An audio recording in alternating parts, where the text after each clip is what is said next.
Kami punya moto pilar itu banyak sekali ya. Ada motonya, kami punya moto itu bukan listing atau selling, yang penting closing. Moto 2 kami apa itu? Melayani bukanlah satu beban, melainkan satu sikap hati. Yang ketiga ini ya, closing dahsyat setiap hari. Karena tujuannya kami adalah seberapa banyak orang yang memang ada di bawah naungan kami ini adalah bagaimana kami menjadikan mereka adalah orang-orang yang punya kualitas, punya nilai tambah.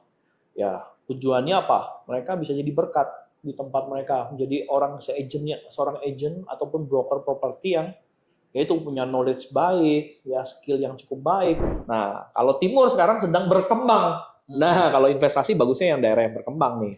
Yang gitu memang belum banyak apa-apa, tapi akan naik. Loncatannya lebih tinggi.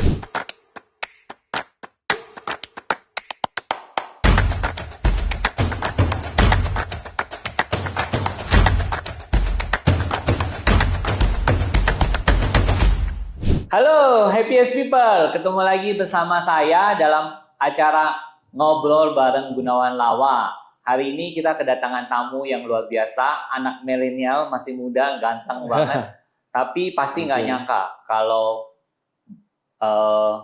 saudara temen gua ini punya 6 cabang perusahaan. Perusahaannya apa? Kita tanya dan kita sambut dengan tepuk tangan Bro Yohan. Ya, thank you. Halo Bro. Ya, thank you Bro Yohan. Ya, yuk kita mungkin saya tahu Bro Yohan luar biasa nih, masih muda banget. Sama-sama. Punya 6 cabang ya. Ya. Mungkin bisa dicerita nih pengalamannya, kok bisa sih bisnisnya di agent properti ini dan dalam waktu berapa tahun bisa punya cabang yang cukup banyak nih. Ya.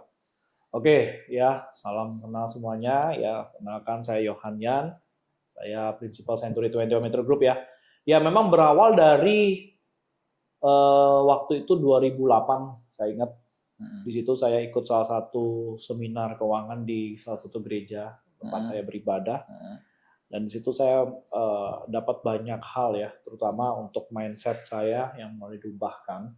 Sehingga di situ akhirnya saya dapetin satu namanya passion, panggilan. Nah, panggilan memang di situ sangat tajam sekali karena di situ saya ikut salah satu simulasi yang dimana akhirnya saya jadi pemenangnya nomor 1 gara-gara saya invest properti. Nah, di situ saya merasa ada dapat satu peneguhan. Wah, saya kayaknya harus bergerak di properti nih. Cuman waktu itu 2008 saya cari di daerah saya tempat tinggal di mana saya ada. Waktu itu saya di Harapan Indah Bekasi. Saya cari belum ada brand yang cocok nih. Akhirnya 2010 saya ingat bulan November, disitulah saya dapat informasi ternyata ada Century 21 ini, ya Century 21 Metro, yang dimana saya melihat wah ini cukup baik nih. Apalagi Century 21 ini adalah perusahaan internasional yang memang dari Amerika dan di Indonesia sendiri master franchise-nya di bawah naungan Ciputra Group. Kita tahu lah Ciputra adalah developer yang cukup besar dan kita tahu konsistensi dan juga integritasnya, profesionalnya, dan itulah akhirnya membuat saya memilih untuk bergabung menjadi mitra. Ya waktu itu sebagai seorang marketing associate 2010 November tepatnya. Jadi start dari awal ya, marketing dari bawah, betul. Ya, yes, jadi broker betul. Ya. Ya, itu awal mula saya memulai di bisnis ini dan waktu itu memang tantangannya besar sekali sih karena kondisi orang mungkin tahu ya untuk jadi seorang broker properti itu nggak mudah, jualan rumah ya dengan nilai yang cukup fantastis. Tapi disitulah saya merasa entrepreneur saya diuji, bagaimana saya harus berhasil di bisnis ini. Dan itulah 2010 awal November itu saya mulai bisnis properti ini bersama Century 21. Ya, di kondisi waktu itu Century 21 Metro pun juga baru buka sekitar 6 bulanan. Iya, jadi benar-benar penuh dengan keterbatasan. Tapi ya itulah, di sini kita belajar ya bagaimana saya harus sukses. Nah itulah akhirnya saya belajar untuk mulai upgrade skill, knowledge, dan di situ saya belajar. Dan yang paling penting di situ adalah bagaimana saya bisa untuk bisa kolaborasi ya dengan networking yang ada di sekeliling saya.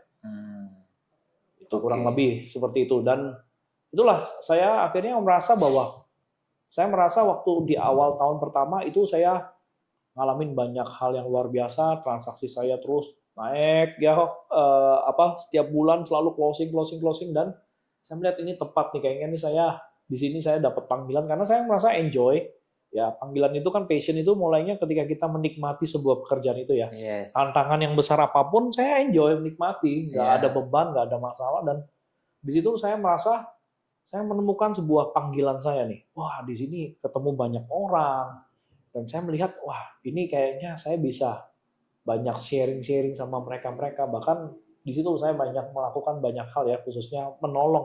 Bagaimana ternyata bisnis saya ini adalah rescue. Jadi helper buat orang banyak. Khususnya mereka yang butuh uang atau mungkin lagi sakit ataupun lagi banyak hal, kasus mereka, tantangan mereka. Saya di situ dan membantu dengan memberikan solusi ya untuk para klien-klien saya, khususnya konsumen-konsumennya. Oke. Nah, coba nih, ya tadi kan bagus ya, karena ini kira-kira kesulitan-kesulitan di awal tuh gimana? Tantangan-tantangannya apa nih kalau di awal-awal? Ya, itu tantangan-tantangan dulu karena pertama perusahaannya juga masih baru. Jadi kebetulan waktu itu pimpinan kami pun juga orang-orang newbie di bisnis ini. Jadi banyak keterbatasan, ya kan? Tapi di situ saya berpikir bagaimana ya saya harus sukses di bisnis ini. Dan waktu itu tantangannya juga marketing nggak banyak, cuma 4 orang, dan orang baru semua. Yang notabene juga kita bingung kan mau tanya sama siapa gitu kan kalau mau belajar. Jadi salah satu yang membuat saya never give up adalah ya udah saya cari networking ataupun kolaborasi. Waktu itu saya ingat ada salah satu teman saya Century di cabang yang lain yang mungkin dia pengalaman. Nah, itulah saya mulai kolaborasi dengan dia. Ya saya deketin dia, saya belajar dari dia. Walaupun dia harus di Kelapa Gading, ya cukup jauh dari saya, tapi nggak apa-apa, saya belajar. Kadang-kadang kita harus belajar sama orang-orang yang memang pernah udah sukses di bisnis ini kan. Dan di situ saya belajar ya itulah amati, tiru dan modifikasi kan. Sehingga akhirnya di situ saya mulai ketemu caranya seperti ini kan. Memang udah training sih, tapi kadang-kadang training sama praktek beda. Apalagi kita tahu di bisnis broker properti ini ketemu dengan karakter yang berbeda-beda ya kan. Iya, benar banget. Lalu tahapannya banyak, legalitas, negosiasi, itu tantangan-tantangan yang pasti yang terbesar adalah bagaimana menyamakan ya frekuensi antara penjual sama pembeli. Ini kan nggak gampang nih. Kita di posisi tengah yang bemper lah. Benar banget. Nah, ya itu perlu lah namanya hikmat Tuhan. Nah, itulah yang paling penting. Tapi saya percaya, saya melihat di bisnis ini adalah bisnis yang saya punya satu value ya, adalah saya di sini ini ladang bisnis saya. Ternyata saya bertemu dengan banyak orang yang bisa saya untuk sharing, tolong mereka gitu kan dari sisi pekerjaan saat ini. Ya saya merasa di situ saya bisa memberikan banyak advice ke mereka, bahkan saya bisa memberikan banyak solusi-solusi. Mungkin mereka lagi ada pergumulan sakit, saya bisa doakan ya mereka-mereka yang mungkin lagi ada masalah dengan keluarga, saya bisa kasih advice, masukan-masukan. Ayo Bu, jangan ini Pak, ayo Pak, coba kita ini, saya bawa doa dan lain sebagainya. Ternyata dari hal-hal itu ya ujung-ujungnya nanti closing sih, tapi saya lebih banyak kan untuk memberi solusi dulu ya, jadi ya. Iya, justru saya lebih banyak kan malah kan kadang-kadang mereka ngejual itu ada satu dan lain hal, macam-macam, banyak faktor. Duit lah ya. Banyak, ada yang karena suaminya sakit, karena memang ada yang ini kasus divorce dan lain sebagainya. Dan disitulah saya masuk di situ kan. Apa yang saya bisa kasih masukan ke mereka dulu, ya kan? Kalau bisa selesai, kalau bisa ada solusi yang terbaik, kenapa harus seperti itu? Dan kadang-kadang dengan kondisi justru saya ke akar masalahnya, ya berkat itu bonus aja gitu kan. Akhirnya ujungnya closing juga, ya kan? Tapi lebih malah justru jadi kayak rescue ataupun helper buat rekan-rekan, khususnya konsumen-konsumen yang ya mungkin Tuhan izinkan ya ketemu sama saya, dan di situ saya banyak hal bisa kasih ya problem solver lah, malah justru rumah solusi lah. Luar biasa. Oke, coba ingat nggak kesulitan terbesar apa di dalam bisnis ini? Ya, kesulitan pasti yang terbesar itu ya mungkin saat itu ya salah satunya pasti mengenai karakter klien yang berbeda-beda itu. Ada yang sulit sekali, keras banget ya kan. Ada yang mudah, tapi yang sulit ya keras itu ya kan. Antara penjual pembeli nggak mau ketemu. ya kan? Maunya di sini yang penjual, pembeli maunya di sini. Iya. Nah, ini yang bagaimana kita berperan kan di sini kan sebagai Iya. seorang broker properti. Sebenarnya saya lebih suka sebutkan diri bahwa saya adalah konsultan. Ya, konsultan itu bagaimana kita memberikan pandangan kan. Pandangan-pandangan. Nah, kita lihat kan dalam proses negosiasi pun juga pasti kita harus lihat mana yang motivasinya paling tinggi. Ya, sebenarnya tantangan terbesar adalah ya memang itu menemukan frekuensi antara penjual pembeli supaya dia jadi satu frekuensi. Iya, Dan mantap. akhirnya jadi good deal kan. Tapi itu prosesnya panjang pasti kan, ya butuh tantangan-tantangan karena kan masing-masing punya sudut pandang yang berbeda-beda kan, owner maupun buyer. Karena secondary itu memang tantangannya lebih besar daripada primary. Iya, Kalau benar. primary kan udah ada price list dan lain sebagainya, mereka tinggal pilih. Tapi kalau secondary ya ego masing-masing kan muncul ya, baik itu owner maupun buyer. Oh, Ya. tapi ini ya, you pasti udah belajar dulu dari dunia advertising ya. Ya, salah satunya. Sama yang paling penting saya belajar dari sekolah kehidupan itu. Belajar ya waktu itu kebetulan ya puji Tuhan di tahun 2008 itu saya belajar banyak hal dari ya pernah ikut ya itu KBC, Sukses Jati, KFC, ya Kingdom Financial Class. Itu banyak mindset yang saya rubah. Bahwa saya harus extra mile, spirit of excellence. Di situ kan saya dapatkan kan nilai-nilai bagaimana saya bisa jadi berkat di marketplace ini khususnya. Yes. Supaya ada nilai-nilai kingdom value itu yang saya juga mau bagikan juga kepada di mana saya ada inilah ladang saya, pelayanan saya gitu kan. Iya, benar banget. Ya, kurang lebih seperti itu. Tantangannya ya karakter klien yang berbeda-beda itu. Oke, mungkin ada tips nggak buat orang-orang yang baru mau start ikut jadi broker? Ya, sebenarnya bisnis ini adalah bisnis entrepreneur ya. Ya, setiap orang itu punya kesempatan yang cukup besar karena ini bisnis high value juga. Modalnya? Ya, modalnya adalah bagaimana kita punya semangat entrepreneur itu. Entrepreneur artinya gini, kita punya spirit bagaimana kita mau terus belajar, ya kan? Kita mau terus di-upgrade, kita mau terus ini ya punya never give up, endurance, daya tahan yang cukup baik. Khususnya ya semangat mau never stop learning itu ya. Full to modal berapa mau jadi broker? Sebenarnya sih untuk modal kalau untuk di kami kayak Century 21 Metro Group itu cuma hanya 575.000 aja, 500 ribuan aja untuk kita belajar training ya. Oh gitu. Training selama 4 hari. Dan 4 hari? Dari pagi sampai sore dan itu mereka dapat knowledge, dapat sertifikat, dapat license. Karena memang bisnis kita itu memang harus butuh profesional ya.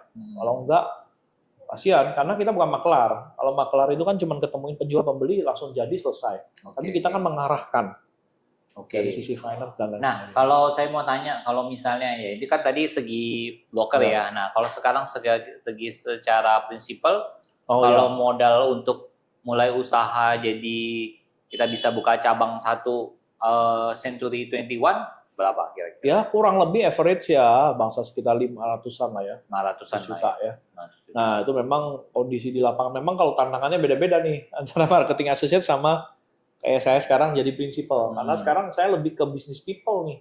Lebih ke develop orang ya. Ya kan building karakter orang dan bagaimana nih mengembangkan SDM yang berkualitas. Beda lagi mindsetnya udah urusannya waktu itu jualan. Tapi sebenarnya ya itulah puji Tuhan ya. Ternyata Tuhan izinkan saya bisa waktu itu jadi marketing associate juga berprestasi. Ya puji Tuhan ranking 1 terus selama 3 tahun berturut-turut dan waktu itu saya ngalamin prestasi, sering naik panggung dan lain sebagainya, penjualan yang cukup banyak sehingga akhirnya apa yang saat ini saya hadapi adalah ketika saya dijadikan prinsipal ini sebenarnya transfer ini aja, kuasa keteladanan, spiritnya ya. Spirit apa yang pernah saya dapatkan ya saya bagikan mereka. Dari training kebetulan sekarang saya passionnya lebih banyak ngajar ya. Di bidang properti ini. Happiest people, saya yakin kamu ngerasa banyak dapat daging. Jangan lupa subscribe channel ini ya, biar daging-daging yang lain bisa kamu dapetin. Kita lanjutin. Mantap, thank you. Oke, kita mau ini ya, tanya ya. Apa value yang dipegang? Sekarang kan udah jadi prinsipal nih. Ya. Membangun istilahnya broker-broker lah ya, menjadi entrepreneur yang sukses ya. Apa nilai-nilai yang selalu ditanamkan kepada mereka? Ya, Di saya ya puji Tuhan ini ya, karena memang saat ini ada 300 marketing associate yang bergabung sama saya. 300, Yes. wow. Dari 6 kantor ini ya, kebetulan Dari 6 ada kantor. Century 21 Metro, Yes. itu ada di Kota Harapan Indah 2, Century 21 Metro 1 di Kota Harapan Indah 1, Century 21 Metro 2 ada di Jakarta Garden City, Century 21 Metro 3 ada di Ujung Menteng, Medland Ujung Menteng, dan Century 21 Metro 5 ada di Kota Harapan Indah 2 di Simponi, Ruko Simponi, dan yang terakhir kemarin Century 21 Metro 6 ada di PIK, Pantai Indah Kampung, di Elang Laut tepatnya. Nah, itu kami mengelola 6 kantor ini, ya pastinya ya 300 marketing ini harus punya value, karena punya visi kami adalah, visi dan misi kami adalah bagaimana kami menjadi agent yang profesional, yang bisa bertanggung jawab, dan memberikan ya rasa aman ya, pelayanan yang terbaik melalui integritas, profesional, ya itu yang nilai-nilai kami ya sebagai seorang entrepreneur harus punya profesional, integritas, loyalitas, dan ini udah pasti adalah nilai-nilai kultur kami ya. Kami punya moto pilar itu banyak sekali ya, ada motonya, kami punya moto itu bukan listing atau selling, yang penting closing. Moto 2 kami apa itu? Melayani bukanlah suatu beban, melainkan satu sikap hati. Yang ketiga closing dahsyat setiap hari. Nah, ini moto-moto. Iya, closing dahsyat setiap hari, bahwa kami percaya bahwa ya puji Tuhan memang itu terjadi di kantor kami. Hampir setiap hari kami closing dahsyat setiap hari. Ada, karena kobrok itu ya, antar metro dengan metro 1, metro 2, metro 3, sehingga 300 marketing ini hampir tiap hari ada transaksi. Ya, dan itu value kami yang paling penting adalah di sini bagaimana kami punya, yaitu kingdom value. Bagaimana kami punya bekerja itu bukan hanya untuk diri kami sendiri, tapi lebih banyak bagaimana kami bisa bermanfaat buat banyak orang, khususnya di mana tempat kami ditempatkan, kantor-kantor kami ini. Kami bisa jadi berkat ya, jadi dampak melalui pekerjaan kami, karena justru bisnis kami ini adalah bisnis trust. Yes. Ya, karena nilainya yang tadi saya bilang high value. Kalau tidak ada trust, ya sulit ya, orang takut. Ya kita tahu ya, mungkin kalau kita belanja di maaf kata tempat-tempat media sosial ataupun online aja, kita harus cari review, bintang, dan lain sebagainya. Apalagi ini yang high value, yang angkanya ratusan juta bahkan miliaran, ya butuh sebuah trust, butuh sebuah integritas dan lain sebagainya ya, sebagai supaya orang bisa percaya kepada siapa kita menitipkan properti, ya pada siapa kita jadi mitra, ya berpartner dan lain sebagainya sih. Khususnya di bisnis properti ini ya. Apa visi ke depan 5 years apa? Visi ke depan kami adalah pastinya kami mengembangkan. Saya punya mimpi adalah kami mau buka kantor hampir 21 kantor. Ya, 21, ya Century 21. Tapi dengan cara berkolaborasi. Ya, kami percaya kami mau ada di setiap area-area ya, khususnya Jabodetabek dan juga di Indonesia. Karena tujuannya kami adalah seberapa banyak orang yang memang ada di bawah naungan kami ini adalah bagaimana kami menjadikan mereka adalah orang-orang yang punya kualitas, punya nilai tambah. Ya, tujuannya apa? Mereka bisa jadi berkat di tempat mereka, menjadi seorang agent ataupun broker properti yang yaitu punya knowledge baik, ya skill yang cukup baik, cukup membantu ya karena kan banyak di lapangan saat ini broker-broker properti yang kurang kompeten, ya kurang profesional. Mereka hanya fokusnya sukses fee aja. Tapi mereka lupa ya kan bahwa di sini sebenarnya mereka adalah bagiannya adalah membantu, helper ya kan, menolong orang untuk mereka bisa diarahkan tahapan-tahapannya dan lain sebagainya. Oke. Ya, mantap sekali visinya ke depan. Nah, kita sekarang kita mau masuk sekarang ke bagian Q&A. Ini banyak nih pasti teman-teman dari Happiest People ini pengen tahu bagaimana sih, terutama nih kita mau tanya dulu, kalau millennial generation yang sekarang, kan kita tahu mereka konsumtif ya biasalah gitu kan. Iya. Flexing udah biasa gitu. Jadi pengen tahu nih gimana nih caranya kalau orang-orang milenial ini mungkin yang sekarang umur 22 ya sampai umur 40 pengen punya rumah gitu. Yes. Ya. Baik. Nah, pertanyaan yang bagus ya. Ini buat para milenial, memang ini saat ini kita tahu penduduk Indonesia ini hampir 55% ini saat ini usia produktif yang tadi ya 23 sampai 40. Nah, kebutuhan tentang properti ini adalah kan sebenarnya adalah kebutuhan pokok ya, sandang pangan papan. Jadi kita tahu memang saat ini mungkin lifestyle yang membuat para milenial ini jadi akhirnya jadi konsumtif ya. Kalau kita tahu pay-letternya cukup banyak nih kalau ini KPR. Tapi saya punya satu tips yang cukup baik ya. Sebenarnya milenial ini punya kemampuan. Apalagi saat ini saya lihat milenial ini adalah orang-orang yang memang sangat cerdas ya dan luar biasa. Penghasilannya cukup wow loh, fantastis. Nah, cuman mungkin karena mungkin tidak diedukasi dengan baik sehingga akhirnya mereka banyakkan akhirnya menggunakan dana yang tidak pada tempatnya. Padahal untuk beli properti nggak harus beli properti yang mungkin saya nggak punya cash flow. No. Saat ini sebenarnya kita bisa pakai bank-bank yang saat ini DP cuma 10% ataupun yang produk-produk primary yang DP cuma 0% ada tanpa DP ya. Lalu kita bisa cari juga bank yang saat ini kita lihat beberapa bank itu bisa sampai fix sepanjang tenor. Misalkan dia ambil 20 tahun. Oh yes. Ada ya? Nggak floating lagi. Oh, nah, udah ada sekarang banyak beberapa bank. Dan ini sangat membantu para milenial ya, khususnya mereka kalau tanpa DP dan juga tanpa keluar biaya KPR apapun, yang penting mereka punya kemampuan. Bank apa tuh? Wow. Coba sebutin satu. Ya, ada BCA, ada Panin dan lain sebagainya. BCA, Panin, oke. Yes. Nah, yang paling penting saat ini adalah bagaimana mereka itu memulai dari hal yang kecil dulu.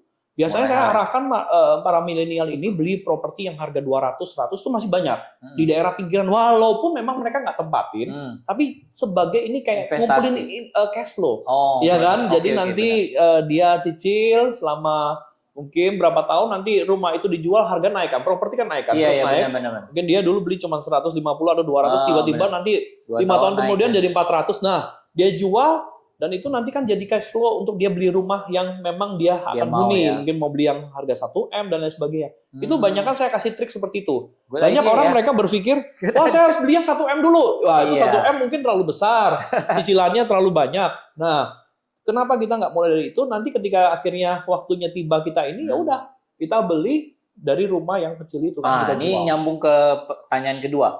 Jadi kalau beli rumah itu lebih baik cash atau lebih baik kredit? Kita lihatlah anak-anak ya, milenial tadi kan yang saya bilang kembali ya. Milenial hari-hari ini kan cash flow rendah.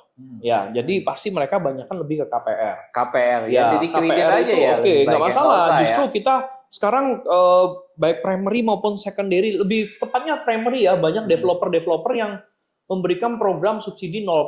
Apalagi sekarang ya, lagi ini ya. Lagi banyak oversupply, ya kan? Jadi sehingga kita bisa lihat mana properti yang lokasinya kita menarik, developernya yang memberikan promo-promo yang menarik, ambil aja. Selama itu sesuai dengan kemampuan kita kan, kemampuan bayar. Nanti kan bank akan analis kita. Biasa agent akan memberikan arahan. Ini kayaknya Bapak penghasilannya cocok untuk rumah yang harga segini. Udah, ikutin aja. Dan di situ kita ambil aja yang panjang 15-20 tahun, sehingga kita bisa sesuaikan dengan kemampuan bayar. Jadi kalau ada orang bilang, rumah itu investasi yang efektif, benar ya? Oh iya, pasti. Karena kita tahu ya, properti itu adalah instrumen investasi yang menarik ya. Harga tanah kan selalu naik setiap tahun. Ya kan? Karena di mana-mana kita tahu, salah satu investasi yang terbaik saat ini adalah properti yang aman menurut saya. Karena kenapa? Properti itu ada surat-suratnya, ada fisiknya. Ada investasi-investasi yang mungkin sifatnya cuma surat, kertas, dan lain sebagainya. Tapi kalau ini sifatnya kan memang lebih real. Kita bisa lihat dan ada nilai investasinya, salah satunya biasanya yield, sewa, dan lain sebagainya kan. Ini bisa disewakan dan lain sebagainya. Benar. Karena kita tahu hampir setiap orang pasti butuh properti. Oke, benar banget. Nah, kasih dong tips kalau bagaimana cari rumah second yang tadi kan bilang kalau harus sebagai alat investasi kan. Kalau misalnya sekarang beli 200, nanti beberapa tahun lagi 400. Tapi kan bukan berarti kita asal beli dong. Yes, betul. Sekarang tolong kasih sebagai orang yang experience, kasih kita advice dong mau cari rumah second yang menguntungkan itu bagaimana sih? Kalau kita mau cari rumah second yang menguntungkan itu, dan pasti yang pertama adalah kita harus tahu dulu siapa, di mana lokasinya. Ya. Lokasi paling penting ya, karena lokasi itu nanti ujung-ujungnya akses. Saat ini kita tahu ada daerah-daerah yang sedang berkembang ya, khususnya kalau kita tahu, kalau saya sih termasuk area timur, timur Jakarta dan Bekasi itu, timur Jakarta dan Jakarta Timur itu adalah area yang sedang sunrise. Kita harus tahu, properti yang sunrise itu adalah properti yang memang pasti punya loncatan-loncatan investasi yang cukup baik. Apalagi kalau kita tahu land bank-nya besar, developer yang land bank-nya besar, berarti future development-nya panjang. Nah, paling penting adalah bagaimana dia punya akses baik, infrastrukturnya menarik, Yes. ya, Itu ya ya. pasti ya. Lalu lokasinya juga ya itu tadi ya, aksesnya mudah dan dia punya land bank, punya future development karena begitu besar land bank-nya, pasti future development-nya akan panjang. Ya, contoh kayak Kelapa Gading ini kan, di sini kan ada mall, ada apa, sekolahan, pendidikan, hiburan, dan itulah yang membuat akhirnya properti naik kan, jadi daya ungkit. Oke, Ya kan? kalau misalnya kita beli ini BTN gitu gimana? Maksudnya? Kalau rumah-rumah BTN gitu, apakah? Ya sebenarnya balik lagi saya bilang, semua kembali kepada lokasi, akses ya kan. Kadang-kadang kita perlu tahu ada lokasi-lokasi yang memang menurut saya ya infrastrukturnya terlalu lambat. Ya infrastruktur itu penting. Ya Timur ini lagi masif nih dengan infrastruktur. Nah kalau kita tahu infrastrukturnya lagi banyak, kalau kita tahu sekarang ini kiblatnya sekarang Tangerang, BSD, Alam Sutra, dan Serpong itu adalah area yang infrastrukturnya cukup masif. Pendidikannya komplit, hiburannya banyak, sehingga orang berduyun-duyun ke sana investasi kan. Menarik. Tapi di sana termasuk area yang sudah maju. Nah, kalau Timur sekarang sedang berkembang. Nah, kalau investasi bagusnya yang daerah yang berkembang nih. Yang memang belum banyak apa-apa, tapi akan naik. Loncatannya lebih tinggi. Nah, kita carilah lokasi-lokasi yang sedang berkembang, sunrise, properti, infrastrukturnya masif. Nah, developernya tepat, ya pasti developernya harus jelas ya, tepat ya, dan itu akan menarik ya sebagai kita buat investasi properti pasti. Mantap banget. Iya, thank you. Jasanya ini jelas dan sangat terstruktur, bagus banget. PS People, terima kasih untuk yang sudah nonton. Dukung podcast kita terus dengan cara like, subscribe, share channel ini juga. Jika bermanfaat untuk Happiest People semua, komen yang banyak. Happiest People kita mau bikin konten yang lebih keren lagi. Komen yang banyak ya, jangan cuman like atau apa komenin gitu. Oh gimana nih, apa yang kurang, apa yang perlu ditambahin, dan juga kalau Happiest People tolong aktifkan ya notifikasinya. Biar kita tidak ketinggalan untuk video-video yang terbaru dari Obrol Bareng Gunawan. Thank you, Bro Johan. Terima kasih buat sharingnya, luar biasa sekali. Saya juga senang sekali nih bisa berbagi ya. Thank you.